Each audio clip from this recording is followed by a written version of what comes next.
अऊज़ु बिल्लाहि मिनश्शैतानिर्रजीम बिस्मिल्लाहिर्रहमानिर्रहीम। अस्सलाम वालेकुम दोस्तों, मैं हूं मोहसिन रज़ा और आप लोग देख रहे हैं 24/7 टीचर्स ऑनलाइन। दोस्तों, क्लास चल रही है हमारी फाइनेंशियल अकाउंटिंग की और आई थिंक कि उस सीरीज़ का आज हमारा 20वां लेक्चर है। दोस्तों, मुझे उम्मीद है कि आपने पीछे सारा फाइनेंशियल अकाउंटिंग जो है वो बहुत अच्छे से सीखा है। हम पिछली 1 या 2 क्लासेस से हमने एक नया टॉपिक डेप्रिसिएशन शुरू किया था और हमने पिछली क्लासेस 2 के अंदर हमने देखा कि हम डेप्रिसिएशन जो है कैसे कैलकुलेट करते हैं, डेप्रिसिएशन क्यों कैलकुलेट करते हैं, हमारे पास कौन-कौन से डिफरेंट मेथड्स अवेलेबल हैं डेप्रिसिएशन को कैलकुलेट करने के। दोस्तों, उसके अंदर हम लोगों ने स्ट्रेट लाइन मेथड देखा और फिर पिछली क्लास के अंदर हम लोगों ने रिटर्न डाउन वैल्यू मेथड देखा और साथ ही मैंने आप लोगों को ये भी बताया कि कंपनीज जो है वो डिफरेंट मेथड्स क्यों यूज करती हैं।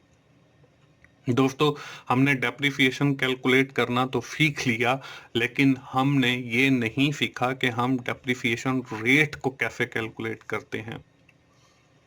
दोस्तों, आज की इस क्लास 20 के अंदर हम लोग यही देखेंगे कि हम लोग डेप्रिसिएशन तो निकाल लेते हैं, लेकिन अगर हमें कुछ इंफॉर्मेशन दी गई हो तो हम उस इंफॉर्मेशन के जरिए अपना डेप्रिसिएशन रेट कैसे कैलकुलेट करते हैं। अगर हमने डेप्रिसिएशन स्ट्रेट लाइन मेथड के अंदर यूज करनी हो या हमने return down value method use करना हो तो उसके लिए हमें डेप्रिसिएशन रेट की जरूरत पड़ती है। स्ट्रेट लाइन में तो एज सच नहीं पड़ती, लेकिन हमें जो है रिड्यूसिंग बैलेंस मेथड या रिटर्न डाउन वैल्यू मेथड के लिए डेप्रिसिएशन रेट की जरूरत पड़ती है। तो आज की इस क्लास के अंदर हम लोग यही देखेंगे कि हम अपना डेप्रिसिएशन रेट जो है वो कैसे निकालते हैं और यही आज की हमारी इस क्लास का टॉपिक भी है। दोस्तों, हम आज की क्लास के अंदर डेप्रिसिएशन रेट कैलकुलेट करना तो सीखेंगे। सबसे पहले हम लोग ये देख लेते हैं कि हमने अपनी पिछली क्लास के अंदर क्या चीजें पढ़ी थी और क्या चीजें कवर अप की थी। दोस्तों, पिछली 2 क्लासेस के हम डेप्रिसिएशन के ऊपर बात कर रहे हैं। जो हमारी पिछली क्लास 19 थी उसके अंदर हम लोगों ने बात की थी मेथड ऑफ कैलकुलेटिंग डेप्रिसिएशन, कि हमारे पास कौन से डिफरेंट मेथड्स अवेलेबल हैं डेप्रिसिएशन को कैलकुलेट करने के। दोस्तों, उसके अंदर मैंने आप लोगों को स्ट्रेट लाइन मेथड के हवाले से बताया था और साथ ही आपको रिटर्न डाउन वैल्यू या रिड्यूसिंग बैलेंस मेथड के हवाले से बताया था।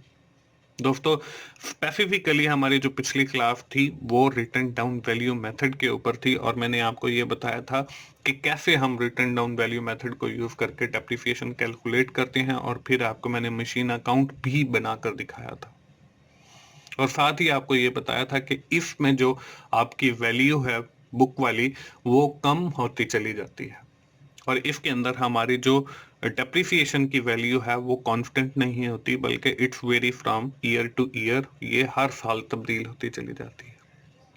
उसके साथ ही मैंने आप लोगों को एक एग्जाम्पल करके दिखाई और साथ आपको एक एक्सरसाइज दी थी। मुझे उम्मीद है सारे दोस्तों ने वो एक्सरसाइज कंप्लीट कर ली होगी। दोस्तों, चलते हैं आज की क्लास के अंदर और आज की क्लास में हम देखते हैं कि आज की क्लास में हम लोग क्या करने वाले हैं। दोस्तों, हमारी जो डिस्कशन है वो डेप्रिसिएशन के ऊपर जारी है। हमने एक डेप्रिसिएशन रेट पढ़ा था। On the basis of this rate we have to calculate the depreciation by using the straight line method and as well as the written down value method। दोस्तों, आज की इस क्लास के अंदर हम ये देखेंगे कि हम वो डेप्रिसिएशन रेट कैसे निकालते हैं अगर हमें कुछ इंफॉर्मेशन दी गई हो तो। उसके साथ ही हम लोग एक एग्जांपल देखेंगे और एंड के ऊपर हम एक एक्सरसाइज मैं आप लोगों को दूंगा और आप सब लोगों को सजेस्ट करूंगा कि आप जितनी भी मेरी एंड के ऊपर एक्सरसाइजेज होती हैं आप उनको साथ साथ कर लिया करें।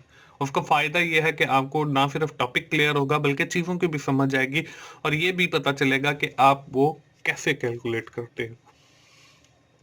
तो चलिए हम देखते हैं। एक एग्जांपल आपको स्क्रीन पर दोस्तों नजर आ रही है। इसके अंदर हमें कास्ट ऑफ एसेट दी हुई है 2 लाख कि हमारा जो कोई भी एसेट आप कंसीडर कर लें, यहाँ पे आप मशीन कंसीडर कर लें, आप जो है प्लांट कंसीडर कर लें या इक्विपमेंट कंसीडर कर लें, उसकी कॉस्ट हमें 2 लाख दी हुई है, उसकी रेसिडुअल वैल्यू जो है वो हमें 20,000 दी गई है, और साथ ही उसकी जो यूजफुल लाइफ है वो 5 ईयर दी गई है कि after completing the 5 year this asset will be consider expire. हमने डेप्रिसिएशन कैलकुलेट करनी है, रेसिडुअल वैल्यू इसके अंदर 20,000 दी गई है कि at the expiry of that asset the asset have value 20,000 rupees.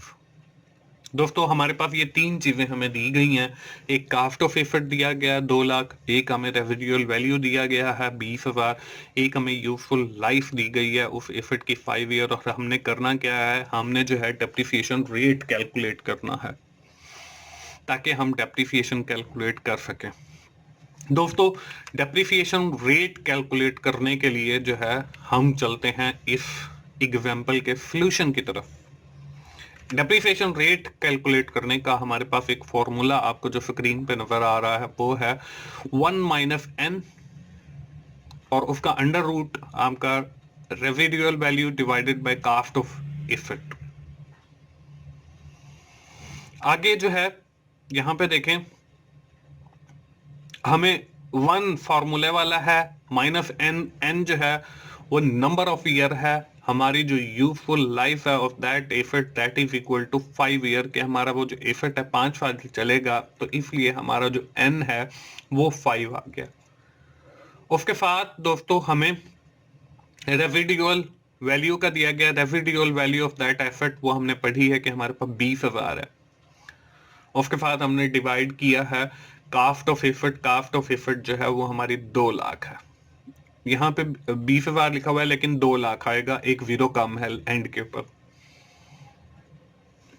आगे फर्दर अगर हम चलते हैं तो जब हमने 20,000 को 2 लाख से तकसीम किया तो हमारे पास जो जवाब आया वो 0.10 आ गया, और बाहर जो है वो हमारे पास वैसे का वैसे 1 - 5 है। अब देखें, हमने जब हम किसी भी वैल्यू का, अगर आपने मैथ्स पढ़ा है तो अंडर रूट खत्म करते हैं, तो जो अंडर रूट के साथ वैल्यू आती है वो उसके 1 डिवाइडेड बाय वही चली जाती है। तो यहाँ पे 1 - 0.10 और उसकी raise to the power 1 divided by 5 आ गया, क्योंकि 5 जो है वो अंडर रूट के साथ है, इसलिए हमने अंडर रूट खत्म किया तो वो हमारी पावर बन गया, और पावर जो है वो 1 डिवाइडेड बाय 5 आ गया। इसके साथ ही हम लोगों ने 1 - 0.10 और उसकी raise to the power 1 divided by 5 को जब हमने आगे फर्दर कैलकुलेट किया तो 1 डिवाइडेड बाय 5 जो है वो हमारे पास आ जाता है 0.20। जब हमने 0.10 की पावर ली तो वो हमारे पास 0.63 आ गया। अब देखें, ये मैं आपको कैलकुलेट करके भी दिखा देता हूं। उसके लिए हम रन पे गए और यहाँ पे लिखा FEAL कैलकुलेटर, तो हमारे पास जो है कैलकुलेटर ओपन हो गया। कैलकुलेटर ओपन होने के बाद यहाँ पे देखें मैंने 1 डिवाइडेड बाय 5 किया तो हमारे पास 0.2 आ गया। इसके साथ ही अगर मैं 20,000 और तकसीम 2 लाख करता हूं तो हमारे पास जो जवाब है वो 0.10 मतलब 0.1 यहाँ पे आ गया। अब ये जो हमने पावर कैलकुलेट की हुई है 0.10 और उसकी रेज टू द पावर 0.20, ये हमने कैसे कैलकुलेट की है, इसके लिए मैंने एक्सेल यूज किया है। तो यहाँ पे मैं स्टार्ट में जाऊंगा और यहाँ पे लिखूंगा एक्सेल, तो हमारे सामने जो है वो एक्सेल का एक प्रोग्राम ओपन हो गया। यहाँ पे जो है हम इजीली पावर को कैलकुलेट कर सकते हैं। तो यहाँ पे हम लिखेंगे 0.10 और हमने raise to the power calculate करनी है 0.20। ये हमने लिखा, इक्वल प्रेस किया और फर्स्ट वैल्यू पे क्लिक किया, और पावर के लिए हम हैट मतलब शिफ्ट प्रेस करके जो आपका न्यूमेरिकल कीपैड में 6 का बटन है वो प्रेस करेंगे, ये एक हैट टाइप बन जाएगा, इससे पावर कैलकुलेट होती है। फिर हम दूसरी वैल्यू पे क्लिक करेंगे, एंटर करेंगे, तो यहाँ पे देखें 0.6309 आ गया। तो यहाँ पे मैंने सिर्फ पॉइंट के बाद 2 डिजिट लिए हैं। तो ये सारी कैलकुलेशन भी मैंने आपको करके दिखा दी।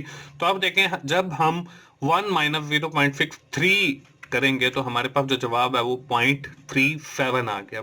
जब हम 0.37 को मल्टीप्लाई बाय 100 करेंगे तो जो हमारे पास जवाब आ गया वो आ गया 37%। दोस्तों ये हमारे पास डेप्रिसिएशन रेट कैलकुलेट हो गया। अगर हमें किसी मशीन की कॉस्ट दी गई हो, उसकी रेसिडुअल वैल्यू दी गई हो और उसकी यूजफुल लाइफ दी गई हो तो हम उससे डेप्रिसिएशन रेट कैलकुलेट कर सकते हैं फॉर चार्जिंग द डेप्रिसिएशन। दोस्तों मुझे उम्मीद है आपको डेप्रिसिएशन रेट कैलकुलेट करना की समझ आ गई होगी। अब बात आ जाती है जी हमारी एक्सरसाइज की। दोस्तों यहाँ पे हमारी जो एक्सरसाइज है वो आपको स्क्रीन के ऊपर नजर आ रही है। उसमें हमारी कास्ट ऑफ एफर्ट जो है वो हमारी 90,000 है, उसमें हमारी रेसिडुअल वैल्यू जो है वो 10,000 है और हमारी जो यूजफुल लाइफ है उस एसेट की वो हमारे पास 3 साल है। आपने करना क्या है, आपने दोस्तों इसका डेप्रिसिएशन रेट कैलकुलेट करना है जो आज की क्लास के अंदर हमने कैलकुलेट करना सीखा है। दोस्तों मुझे उम्मीद है आपको ये वीडियो भी फाइनेंशियल अकाउंटिंग की अच्छी लगी है। अगर आपको अच्छी लगी है तो आप इसे लाइक कीजिए, अपने दोस्तों से शेयर कीजिए। हम क्विकली समराइज कर लेते हैं कि आज की क्लास के अंदर हमने क्या पढ़ा है। दोस्तों आज की क्लास के अंदर हमने डेप्रिसिएशन रेट की बात की और हमने ये देखा कि हम डेप्रिसिएशन रेट कैसे निकालते हैं।